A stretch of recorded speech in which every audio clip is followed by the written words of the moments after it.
Good evening. Welcome to tonight's edition of Diamond Live, a show where we break down some of the biggest news stories and also get to interact with the various newsmakers. And today will be no different. Thank you for joining me. And remember that you can be interactive with me throughout the show using the Diamond TV online Facebook page where we are streaming live. We are live also on DSTV channel 271 and GoTV channel 20. My name is Chimweka. I'm writing solo today, but not completely. My colleagues, my co-hosts are not here today, but I will be joined by a guest in the studio, the Economic Front President, Mr. Wynter Kabimba, and with him we'll be getting his thoughts and perspectives on quite a number of national issues and some of the recent events that have taken place on national level. So that's a conversation to look out for. Phone lines will also be open for you to weigh in on the discussions we'll be having. But also, as we start the show, we take a look at Today in a Snap.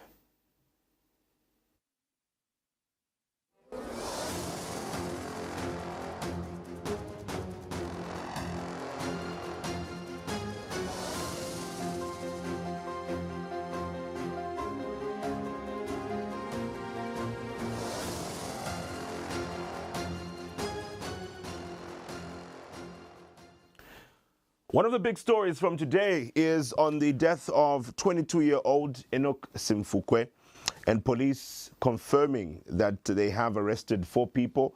Police in Kabwe, that is, confirming the 4 people being arrested, and part of them includes 34-year-old Nigerian farmer Nathaniel Bathram, who is reportedly the lover of businesswoman Maria Zaloumis. And what we also saw from today is lawyer Celestine Mukandila saying he will offer the family free legal support, while police review Simfukwe earlier confessed he was hired to pour acid on Ms. Zaloumis before being caught with suspected chemicals. Let's take a look at this report.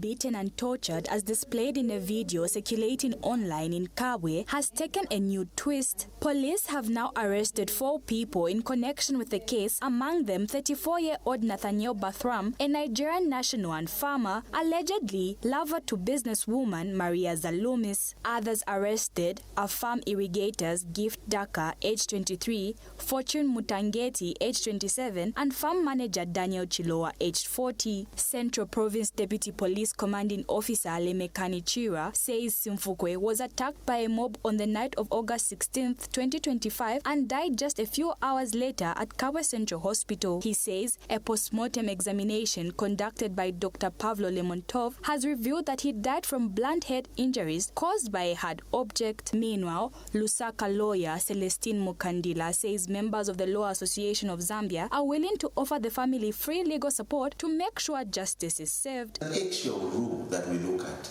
a year and a day principle in assault matters. If a person is assaulted, for example, you are going to be charged with the assault, but with the possibility that when this person dies within a year and a day time frame, you shall then be charged with murder.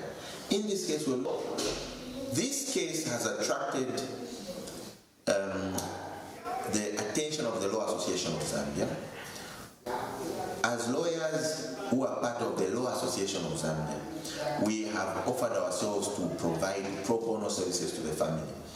We have told ourselves that we shall ensure that justice prevails. And the Zambian Civil Liberties Union has urged authorities to ensure all perpetrators are brought to book. Must arrest all individuals directly involved in the torture and killing of Simfukwe without exception.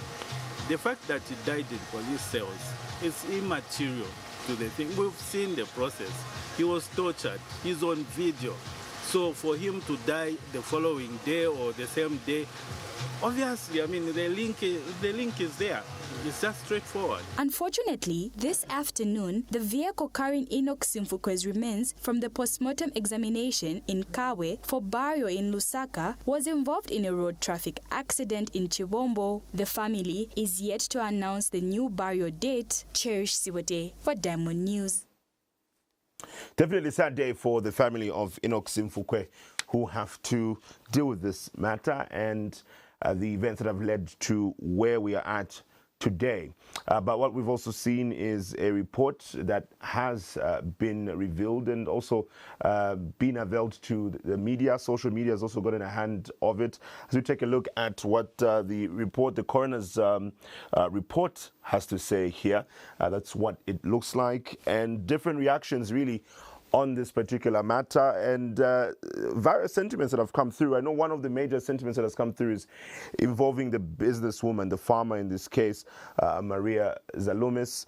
We're seeing mixed reactions on how this matter should be handled, but what we got from the police in this case is that there was an issue to do with self-defense coming through from the businesswoman here, who's also a farmer, Maria Zaloumis, and especially that what the police also revealed includes that Simfukwe earlier confessed that he was hired to pour acid on Ms. Zaloumis before being caught with suspected chemicals. So this part of the police revelation and of the story is seemingly standing out, making this a story of public interest as well. So we'll continue following up on this to get more information and more details.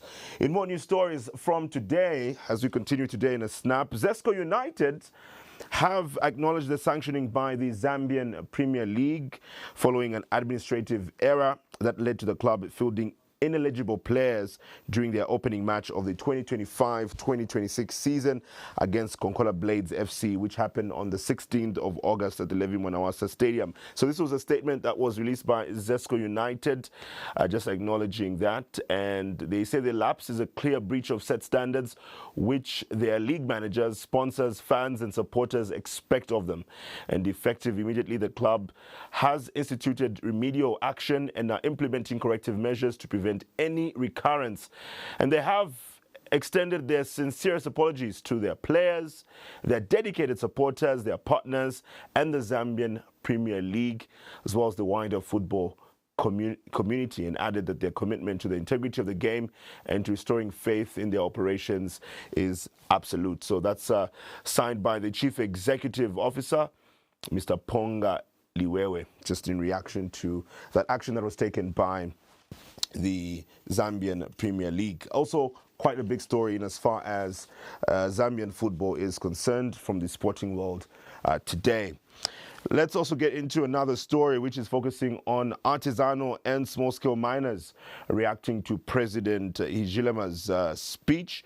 And this is in relation to all things artisanal licenses being issued for these people involved in mining. Let's take a look at what they had to say, particularly from Northwestern Province, and getting their reactions to President Hakainde Hichilema's speech. This Minister of Mines to do a number of things around artisanal and small-scale mining. Number one, to transform the legal miners into legal artisanal and small-scale miners. No more illegal mining, no more lawlessness. If we are lawlessness, we frighten investment. These were the directives by the head of state at the Minister of Mines and Minerals Development, Paul Kabwe. The president believes the issuance of artisanal mining licenses will curb mine accidents and deaths from illegal mining. We cannot be barring people in Kikonge, but the big mines, ZCCM, Zamgo and others, let's provide support, financing instrument, I'll mention that just now, but also a market. However, some artisanal miners spoken to by Diamond Media want the local youths in the province to benefit first from the minerals. So the pronouncements by the president to direct the Minister of Mines to issue artisanal licenses to illegal miners so that they can become legal miners, that was a very good step. And I'm urging everyone to support the president for that pronouncement. What I can just urge the president and the government is to speed up the process of issuing those artisanal mining licenses. Mr. Kizela claims illegal mining is still going on at Kikonge Gold Mine in Mufumbwe district, hence the need to quickly issue the licenses. Because as we speak, it is still illegal mining which is going on there. So if the process can be done on time, so that people can be given artisanal mining licenses, that would really help us to because Like a week ago, we lost about 2 people there. So if licenses can be given on time, that would really help the people of Mfumba. Not only Mfumba, there are a lot of people that have come there to do right mining, or what I can say, to do safe mining that is supposed to be done. And Caritas Solwezi project officer in charge of governance, Lewis Mianda, has implored the minister to quickly implement the directives. Yes, it is a good thing, but implementation is what we are looking forward to. So that directive is open-ended. We don't know. It has got no start dates, end dates, when the minister is going to meet the small-scale farmers, the small-scale miners. And is it the whole country? Where is it going to be convened? And which other stakeholders are supposed to attend that meeting? Okay. For me, I would propose that even civil society organizations are supposed to attend that meeting so that we start tracking and making sure that we are following whatever is happening. Mlenga Bwalia, Diamond News, Solwezi, Northwestern Pro. Thank you, Mlenga Bole, for that report. And I guess that report pretty much speaks into some of the decisions that are being made by the government through President Hakainde Hichilema and his line minister in Mr. Paul Kabwe, who is the Minister of Mines and Minerals Development.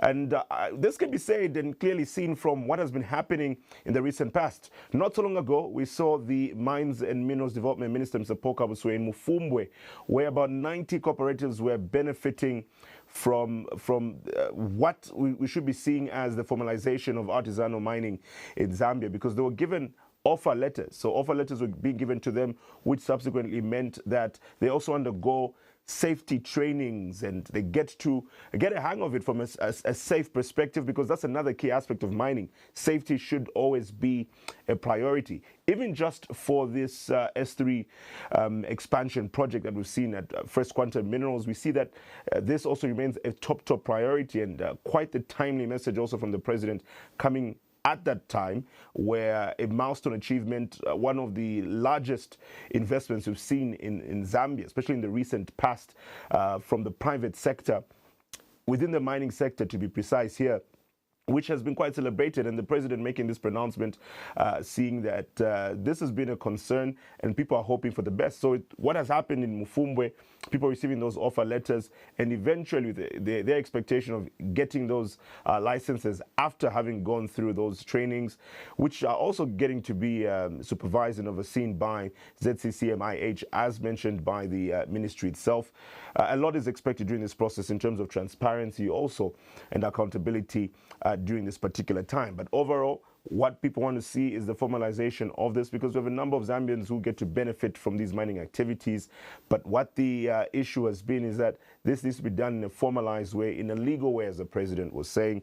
And that is what we hope to see for the many Zambians within these areas where people want to benefit from the resources that we have as a country. So that's what's coming through from that, and the reaction from the artisanal and small-scale miners, particularly in Northwestern Province.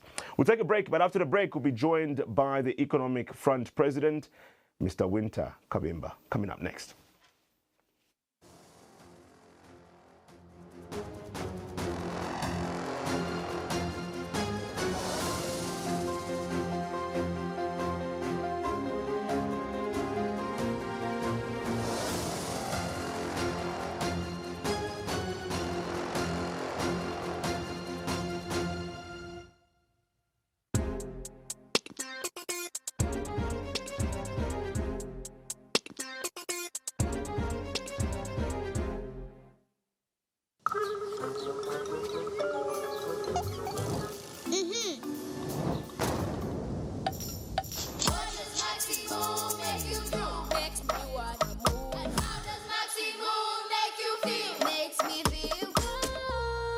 Imagine a big stage, music and lights, people singing and dancing all day and night. Enjoy all the nutritional benefits of real milk with Maxi Move flavored milk, rich in calcium, vitamin D, and protein. Let Maxi move you.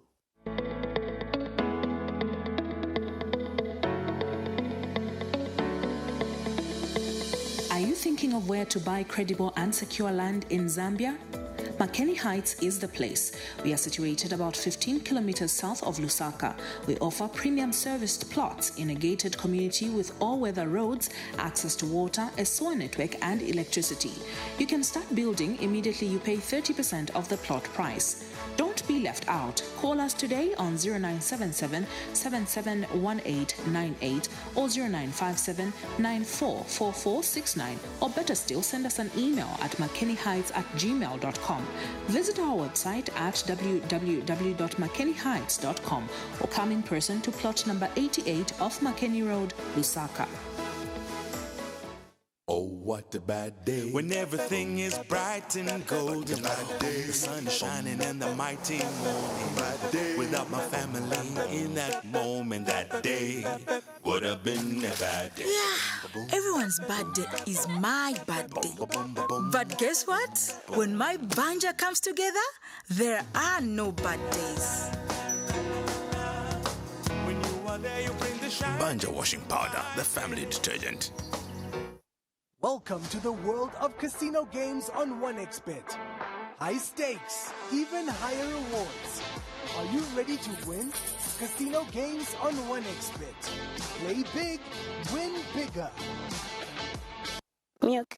I'm supposed to test these three, and I'm supposed to choose which one is better, right? Milk is milk, I mean. I think there's a difference.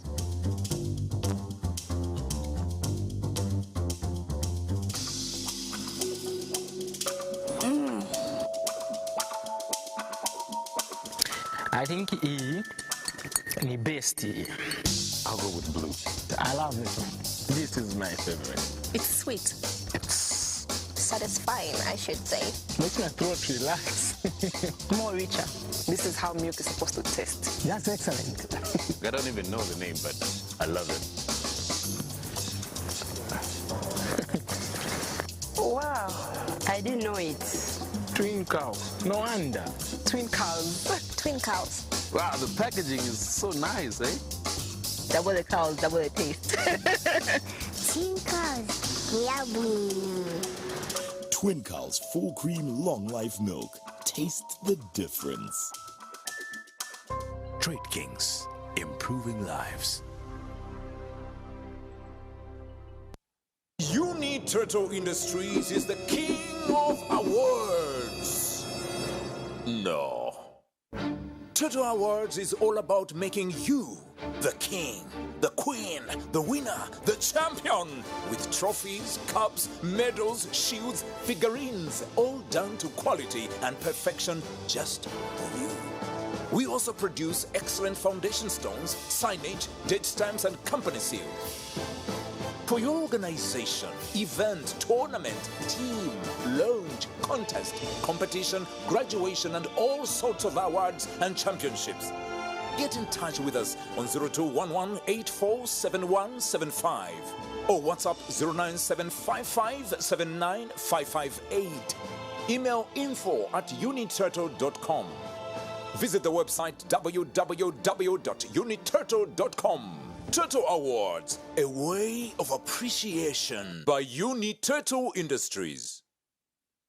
Sometimes ndipita na mwamuna enga na mwana wanga kani funa kusendala bafana ngamfana kazabwera kapo sana ulimi basista nizingati naso kuna uzanipa zazari yaba sister watenga ndama kai sunga kani ndakaidi muno musaka ndama za vuta mwandi mosquito kudala izo kwa at least mwamuna zapita kuna ngwanda itikwacha map maskwana but matheti tenga konchipenda bwana na chiraifi ile misana auti daily niwenda chintako usiku sakaza ta basi nisosakira konchito life yanipita mweni sifu nipanaga na bakachabana akapite so na beche ndeke akumandi nalema namba kudala.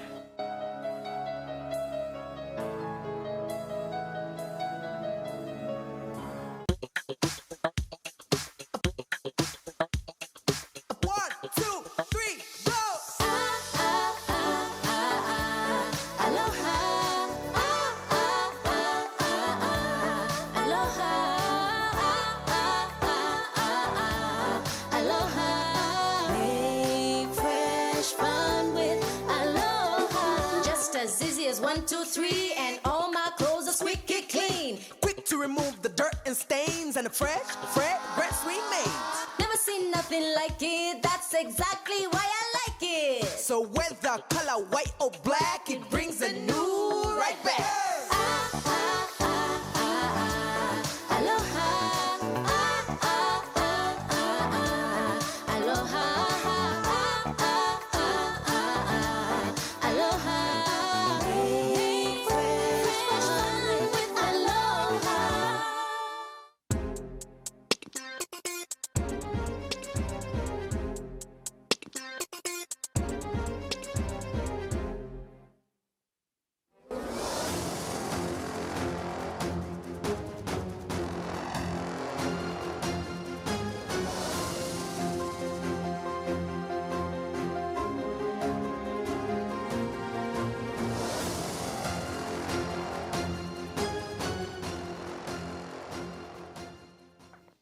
Welcome back to Diamond Live.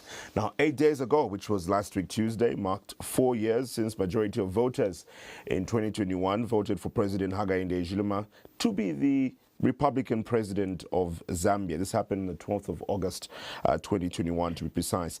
This coming Sunday, the 24th of August, 2025, will mark 4 years since he was eventually inaugurated, and subsequently the party he contested under, the United Party for National Development, UPND, forming the governing regime.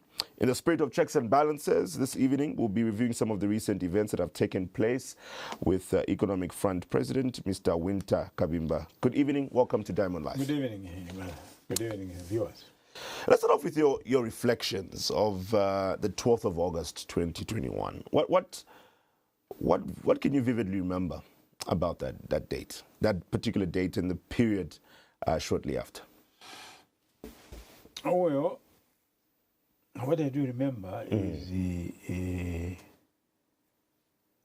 what happened on the 23rd of September in 2011, when Michael Sata won the election that time, unexpectedly.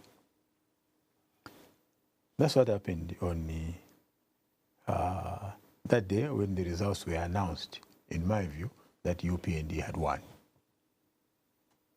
I mean, there were signs that they would win, but I didn't think that they would win so overwhelmingly with such a landslide of 1 million votes difference between the PF and the UPND. So it was something quite shaking as an experience. Yeah, so is that to say that you thought that and projected that the Patriotic Front would win, that the Zambians were confident in the leadership of President Edgar Lungu then and his party? No, I even as we were in an alliance with the PF, it was clear to me towards the end that PF was not winning that election.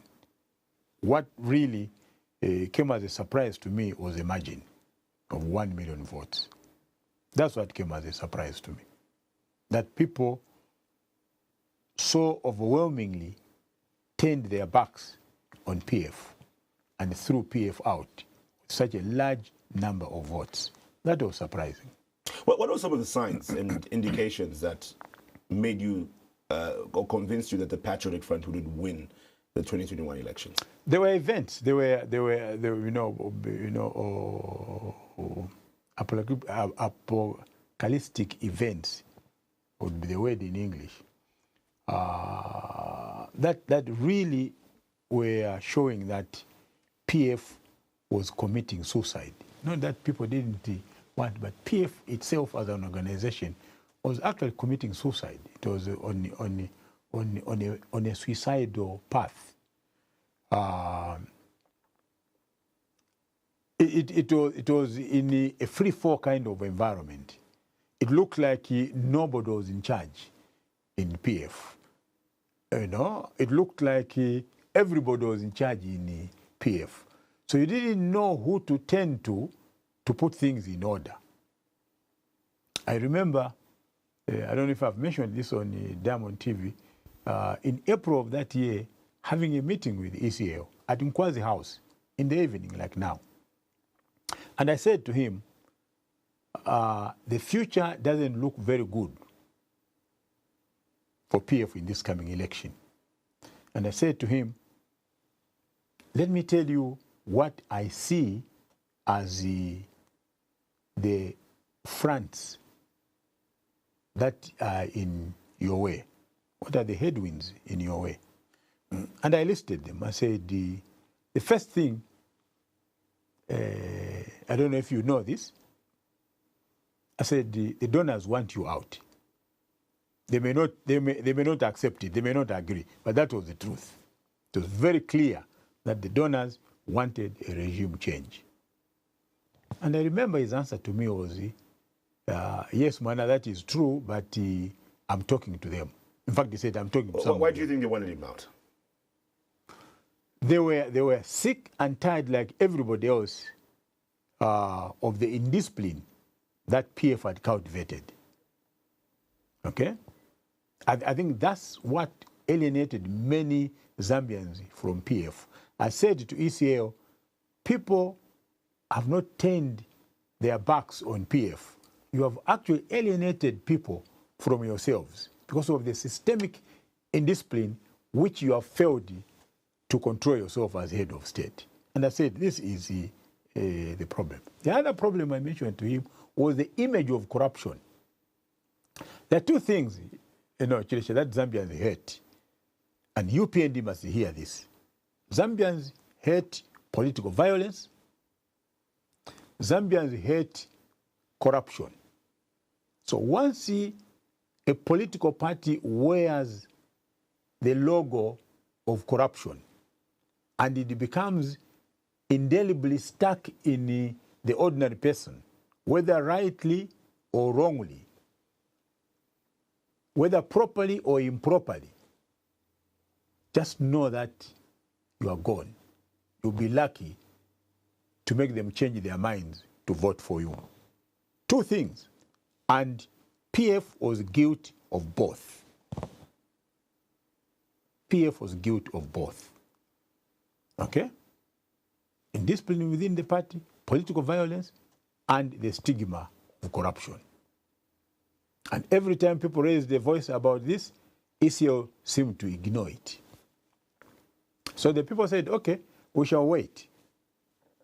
12th of August is coming. We shall pass our judgment. And so they did. They did do the vote that way. So 4 years down the line, would you say we are far much better than where we were at that time and the period before? Yeah, certainly. I mean, in all fairness, I think there is a lot of civility now. There's a lot of order, in my view. And I think I'm not the only one. There is an atmosphere which is similar to PF amongst the cadres. But you know what is stopping it from being systemic? HH.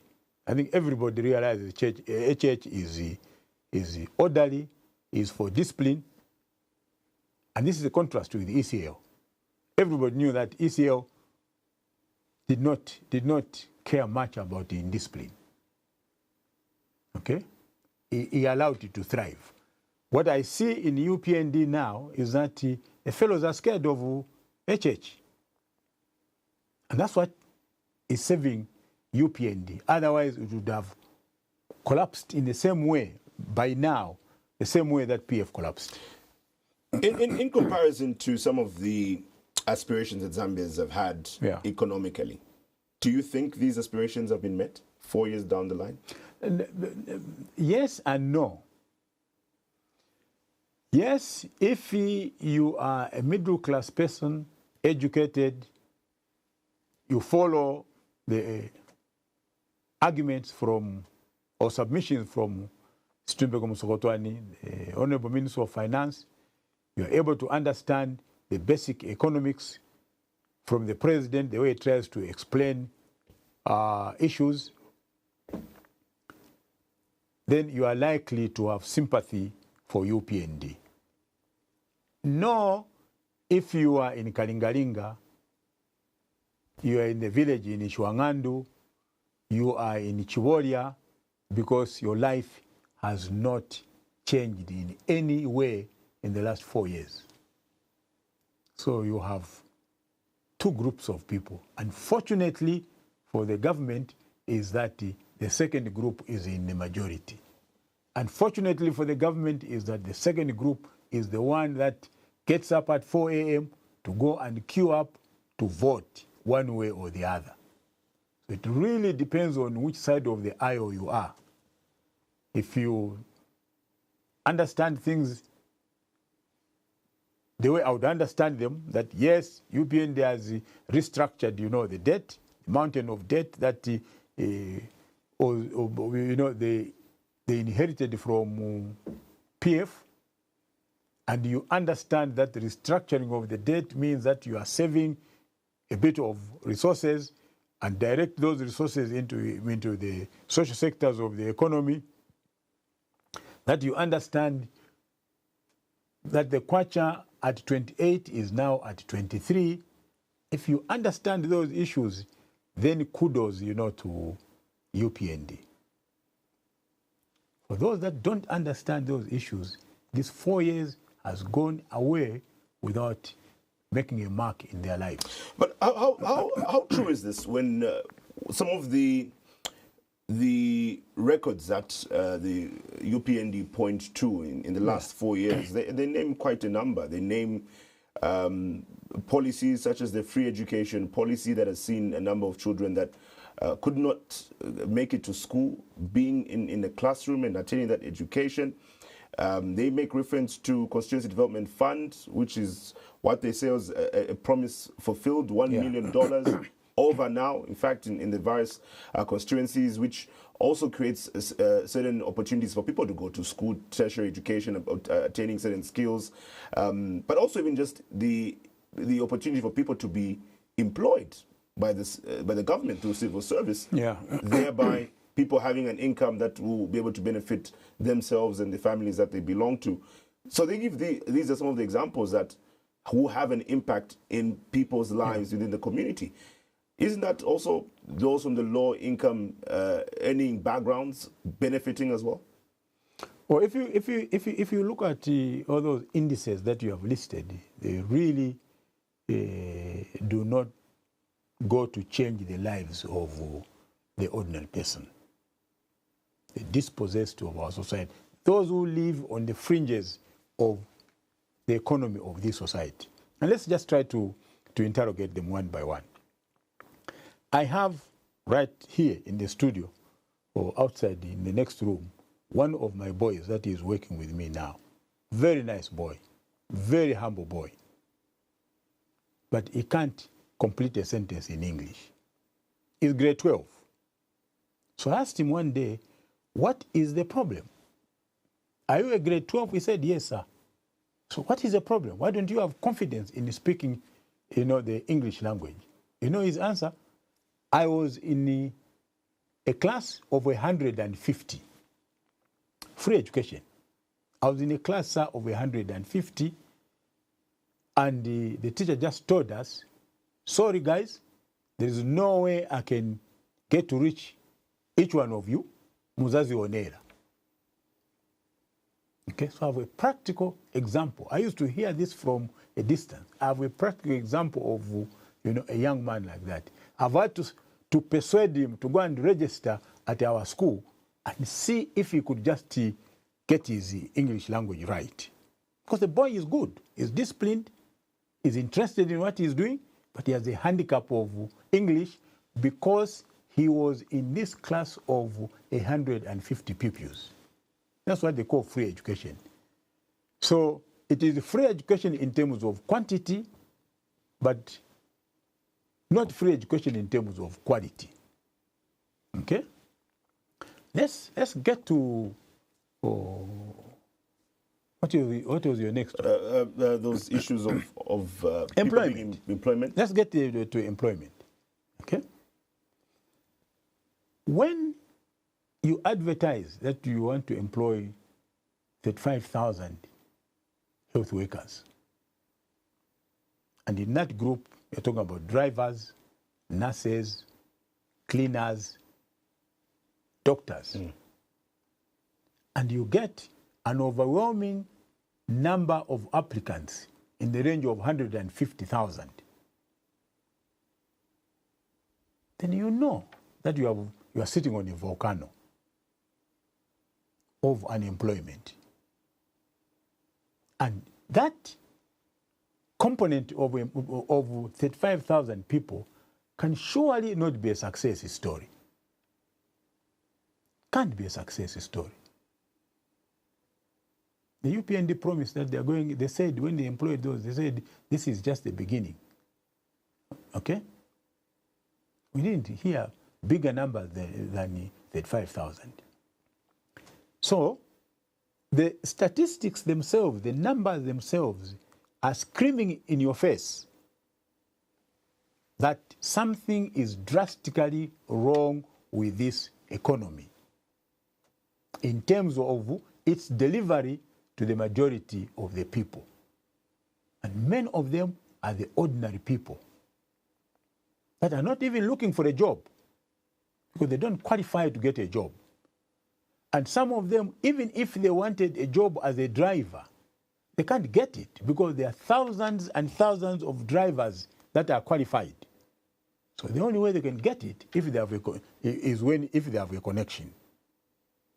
Some of them just want a job as a cleaner, but they can't get it because there are thousands and thousands of men and women out there that would perform that job, execute that job properly, but they can't because the numbers are just militating for them to break through the concrete wall to get that job. Okay? So we have to worry about the statistics, not the people that have been employed, but the people that have been left out. It's the same thing in the educational sector. Follow the results. Grade 7, grade 9, grade 12. At each one of these three stages, there are more pupils that fail than those that pass. So you have an educational system that is, rejecting the majority of pupils, of young fellows between the age of 12 and 17, rejected out of the system or progression of education. And the question is, what does this society do with that army of youths? And because they have very little to do or nothing to do, they get hooked into drugs. They drink tujiri. And when they do that, the same society that has driven them into into those habits starts condemning them. What do? We give them a stigma of a title. They are junkies. They have been turned into junkies by the same society, the same educational system that has ejected them. Then we turn around and we start saying, these are junkies.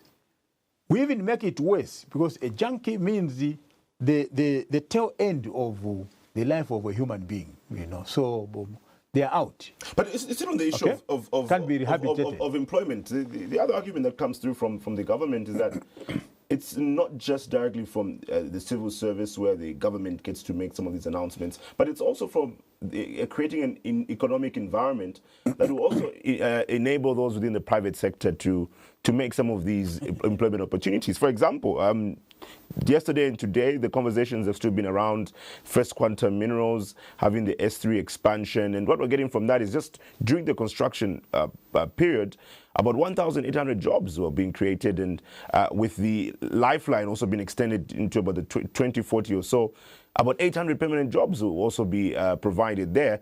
This being but some of the examples of the different projects going on that could create these opportunities for men and women in Zambia to have those job opportunities. Okay, let's just interrogate that. 1,800 people to be employed. I wish the government could tell us the rate of unemployment in Northwestern Province. tell us. So if you want to use statistics, don't go halfway. Go all the way. Tell us or tell the nation that the rate of unemployment in Northwestern Province is so much. And into this basket of unemployment, we have taken out so many people through this project. Only then would it make sense? Would the explanation make sense? Now it leaves hanging, and the reason why it is left hanging is because the number of people unemployed in Northwestern Province or in that particular place compared with the 1,800 expected to be employed is a drop in the ocean. The number of unemployed is overwhelmingly high. That 1,800 cannot be a success story. That's a problem. So it can in any way be seen as progress, because it is from the 1,800 and the 800 permanent jobs. That means those are different families also benefit from the individuals who will be employed there. Well, you can try to multiply the figures, in any other way you want. You can even include the unborn, or children that you will feed, from the employed people. The bottom line, Chileche, is that the unemployment figures in this country are alarmingly high, incredibly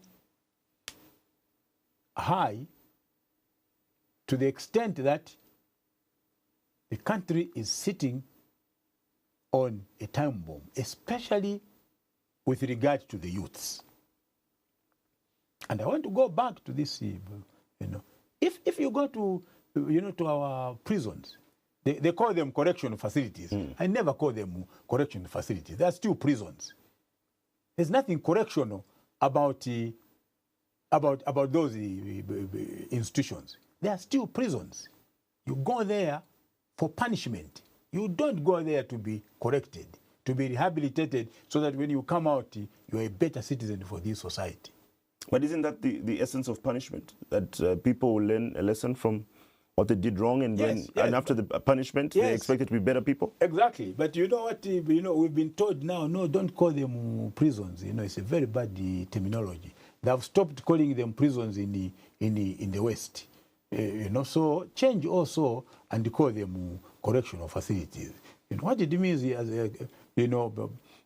what correctional facility means is that you're not going in for punishment. You are going in simply to be corrected. And so that you come out and be a better citizen. So the name is a misnomer. It doesn't reflect what you want, to achieve. So when you go there, you see the number of our youths. And when you speak to them and find out from them what the problem is, oh my God, they have not killed anybody. They have not raped anybody. They are petty offenses.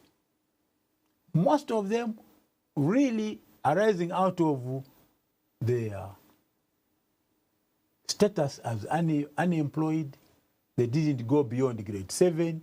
They failed to go beyond grade 9. They have nothing to do now. They can't earn an income. The list goes on. That's where we are. So, as politicians, including our colleagues in the ruling party, we better get serious about this problem. We are wasting so much time name calling each other as if that delivers bread and butter, to the people in Chiboria. We are busy in academic classes as if we are at the University of Zambia about the rule of law, about democracy, about freedom of speech, as if all these things matter to the people in Kalingalinga. Let's speak the language of the people that are going hungry, that can't afford 3 square meals a day, that sleep in one blanket in unventilated structures,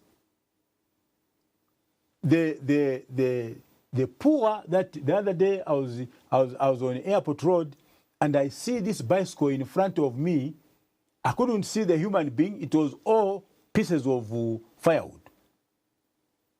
Because the guy has nowhere to sit. He has to maximize the space on that bicycle.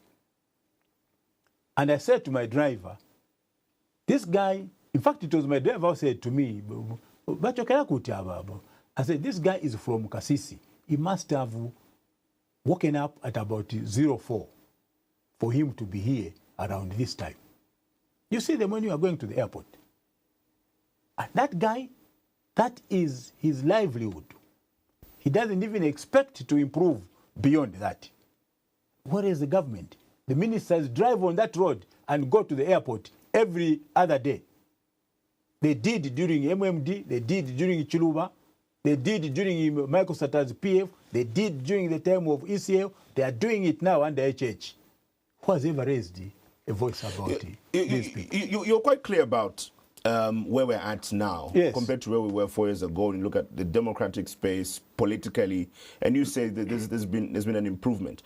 But taking back to the question on economically, would you say there's been an improvement under the current government? I thought I answered that. I don't know. On the economic side? Yes, I said even on the economic side, even on the economic side, you know, I was in the bank yesterday, and the kwacha is 23 to $1. I was in the bank 3 months ago, and the kwacha was 28 to $1.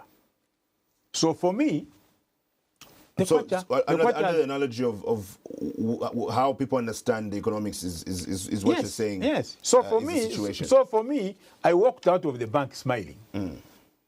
Okay. Not for the same for those in the lower income earning. Exactly. Exactly. But for the fellow in Ichiboria, he hasn't seen any difference in his life. For me, it has an immediate, you know, I go and buy, you know, if I have a kwacha, you know, I need the, you know, less kwacha, and I can buy $1. What about the fellow in Matero? It doesn't make a difference to them. So you have this binary in the economy between an economy that saves one group and does not save another group. The misfortune is that the group that it doesn't deliver to is in the majority. Now, speaking of issues of employment and being in the civil service, serving the government, another story that has been of public interest, interesting enough, is around President Nijilema's son, Lieutenant Tabwela Nijilema, who's come under discussion after being given a place in the Zambia National Service. What do you make of the discourse that has emerged from this? You know, some of the things, I sit back in my house, I sit in my study, and I laugh. And I said to myself, surely, should we be, you know, expending our breath on this? Firstly, I don't understand the purpose of that press conference yesterday, to be honest with you. I slept over it last night, and I tried to think very hard. I didn't see the purpose. I didn't see the objective of that press conference. That one citizen of this country has been given a commission as a lieutenant. They went through training, and the only thing that is wrong with them is that the young man is the son to the president. Perhaps because there's context to it. What is the context? People have made reference to what President Hakainde Hichilema said a couple years ago, where he was clear that his children will not get any government jobs because they are privileged, and these should be opportunities that should be given to other Zambian people who are not as privileged as his children. He was on record having said that, and perhaps that's where people are looking at it from. And further, even when this information came out, it didn't really come out from the government, because one would also expect that the president will be happy that his child has made it through, and it should be something that should be of should be openly stated. But this did not happen. Further, we saw the State House Communications Specialist, Mr. Clayson Amasaga, saying that this was on a voluntary basis. But we eventually saw the press briefing, which you've made reference to yesterday, giving clarity on that further. So maybe it's because of these events that have happened that people have raised this. Some people have raised these concerns. Look, the relationship between the president and the son, who is an adult, like this one we are talking about, okay? When it comes to career prospects, the discussion between the two is one between two adults. That's my view. Okay? That's my view. It's a discussion between two. That's what President Hichilema said before he became president. That is his wish. But don't forget that the son also has his own wish. He's an adult. He's not a minor. That's why they gave him admission into ZNS.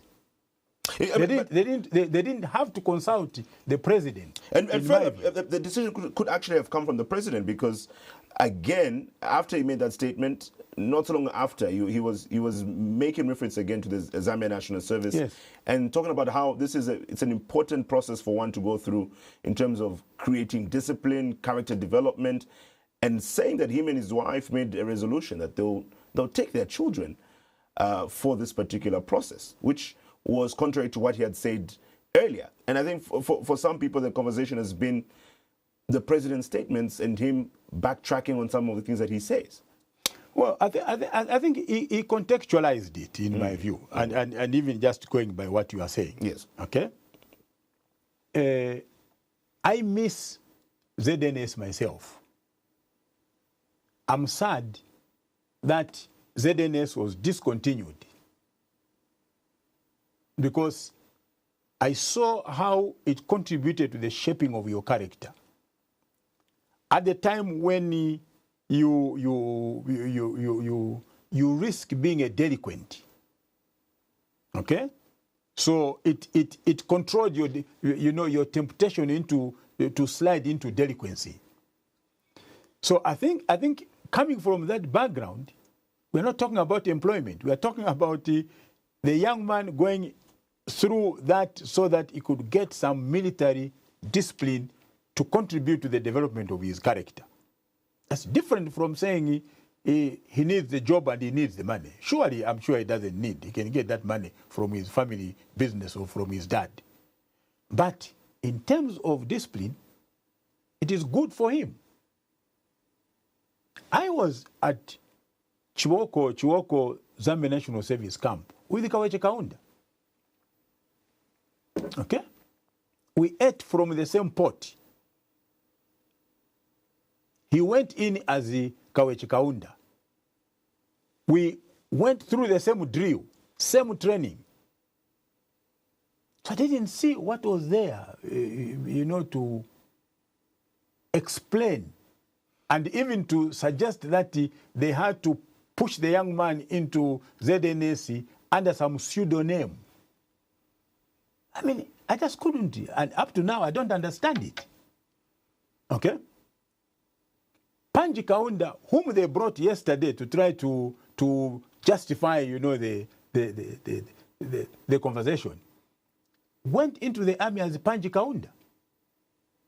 We knew, even before I got to meet, Panji, that there was the president's son in the army, and his name was Panji Kaunda. Wezi went into the army as Wezi Kaunda, and he came out as Wezi Kaunda. Kaweche went into ZNS as Kaweche Kaunda, and everybody knew. In the camp, all the instructors knew.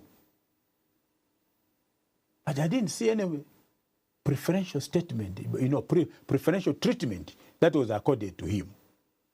So you are blowing hot air where there is nothing. Can we get down to issues that are affecting the poor of this country?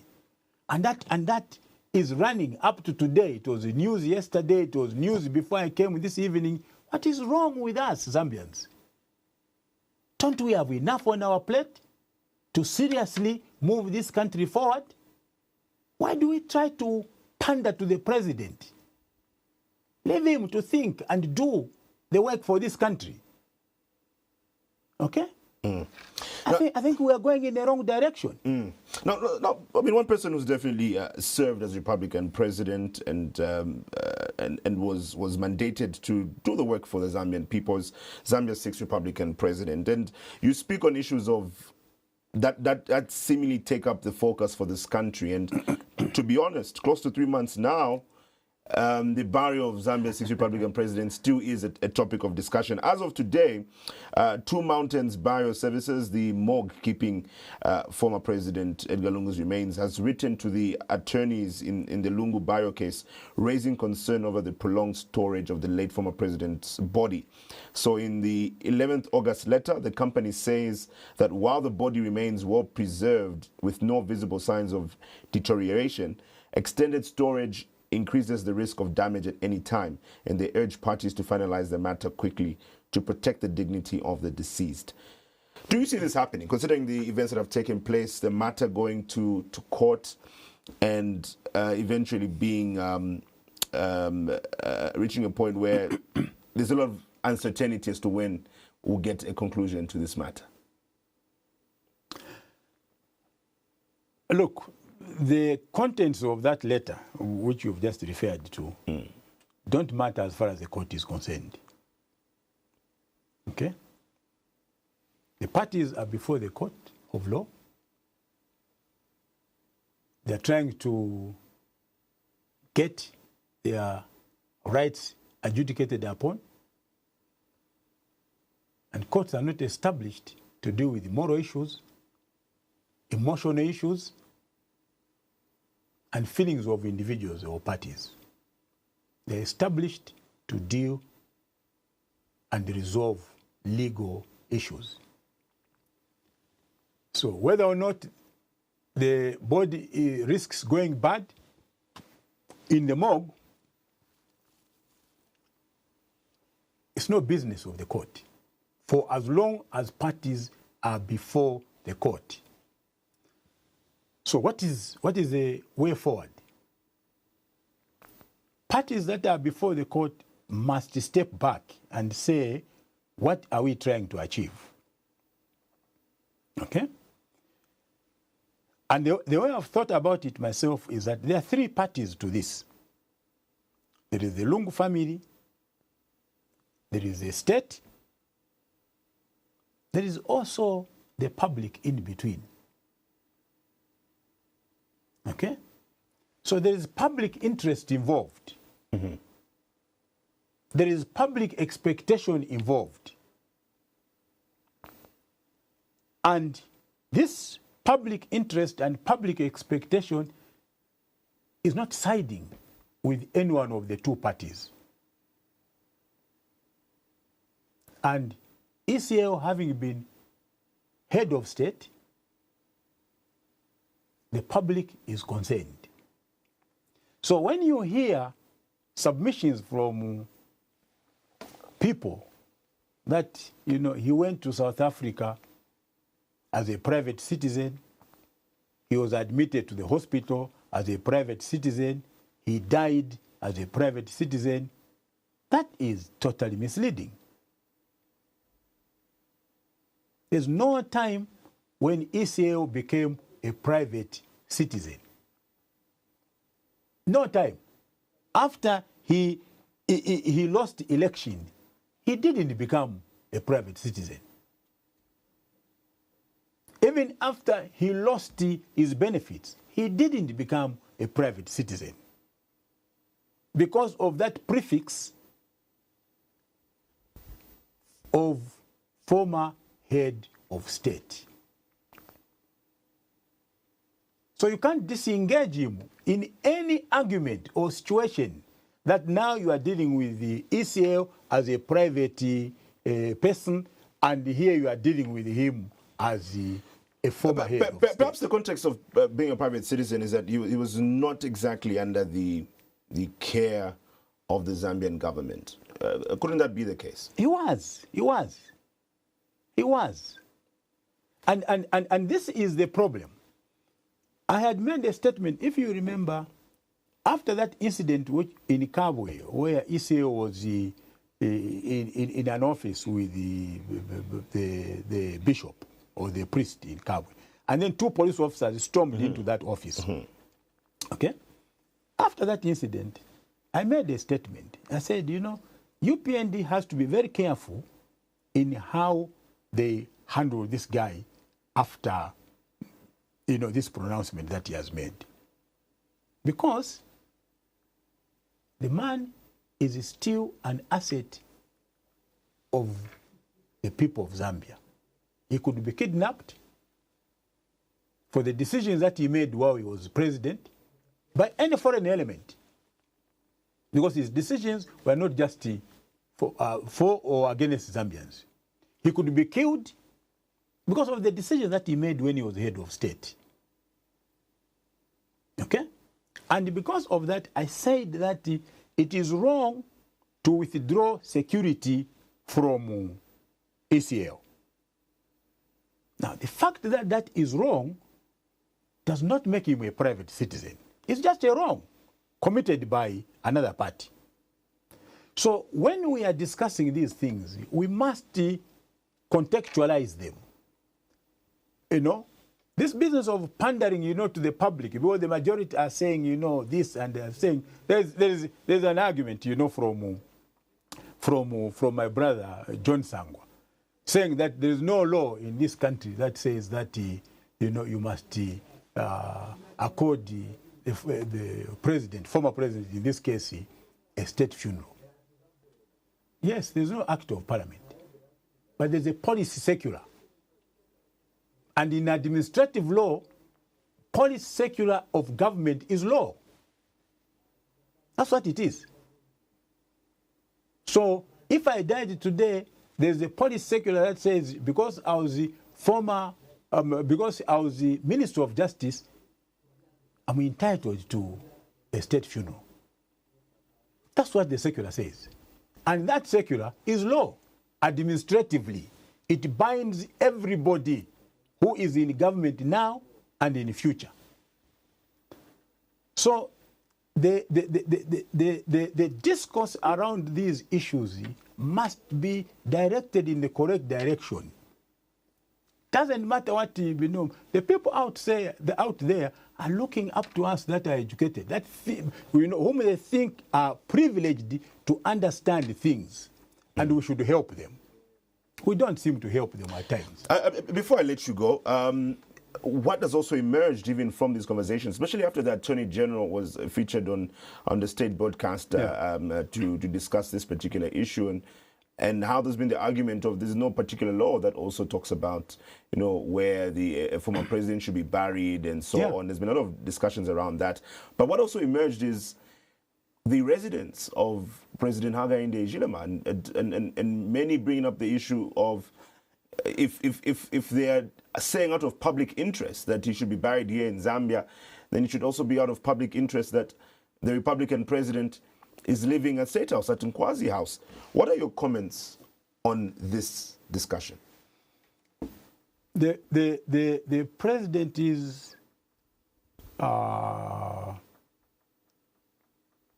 decision to reside at his private residence is not only a matter of public interest, Chileche, it's a matter of national security. Okay?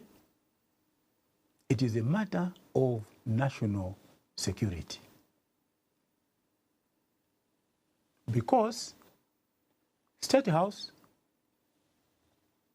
is originally the governor's residence and office.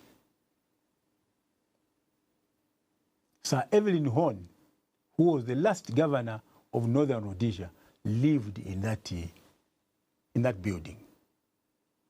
It is constructed in such a way that the office was downstairs and his residence was on the upper floor. And surely there must be some security arrangements around that place, which are not there at the community house. So the conversation is that we have a president who is living in a house whose security is not guaranteed, and that is an issue of national security. Nothing to do with HH. The same argument we are talking about, ECL. This is not about what HH wants. This is about what national security entails and demands. And I would have thought that over the years, the people in charge of security, Director General of Intelligence and others, would have prevailed on him and say there is an aspect of security here. But it looks like either they have not done it or they have failed. But to try to marry that to ECL, like I heard some people argue, well, this is also a matter of public interest. It's not the correct argument. Okay? You don't win an argument because the other person is wrong. That's not what makes your argument right. Okay? Your argument is not right because the other person is wrong in totally different circumstances. Nothing to do with your circumstances. That's not what makes you right. Okay? So the point I'm making, Chileshi, is that we are constructing a society. We are constructing a country, not only for ourselves, but for future generations as well. That's what we are doing. And therefore, those of us who have the responsibility now, in terms of the fact that we are the ones alive, we owe it to future generations to bequeath a nation that has values anchored on arguments that are objective and of service to everybody. I see this individualistic, trying to reduce everything to individuals. The more you insult HH, the more you look like you are in the opposition. The more you insult UPND, that's when you look like you are in the opposition. The more you scream, hatred against others, and you are picked up, then you are being unfairly treated. That's what it means to be in the opposition. No. I disagreed even with Michael Sata, the man that was a close friend of mine. I told him, stop some of this politics. Doesn't image you properly. What is making it sad now is that it's the young people. Some of them very educated. We're not setting a good example to the Zambian people. Mr. Wynter Kabimba, thank you so much for joining us tonight. Thank you. We'll be joined by the Economic Front President, Mr. Wynter Kabimba, on tonight's edition of Diamond Live. Thank you for tuning in to the show. Remember, the show is every Monday, Wednesday, and Friday from 21:15 hours to 22:30. And we are live on Diamond TV online on our Facebook page. Thank you for your comments and interactions with us on that platform. My name is Chimweka. Enjoy the rest of your night. Do stay tuned to Diamond TV.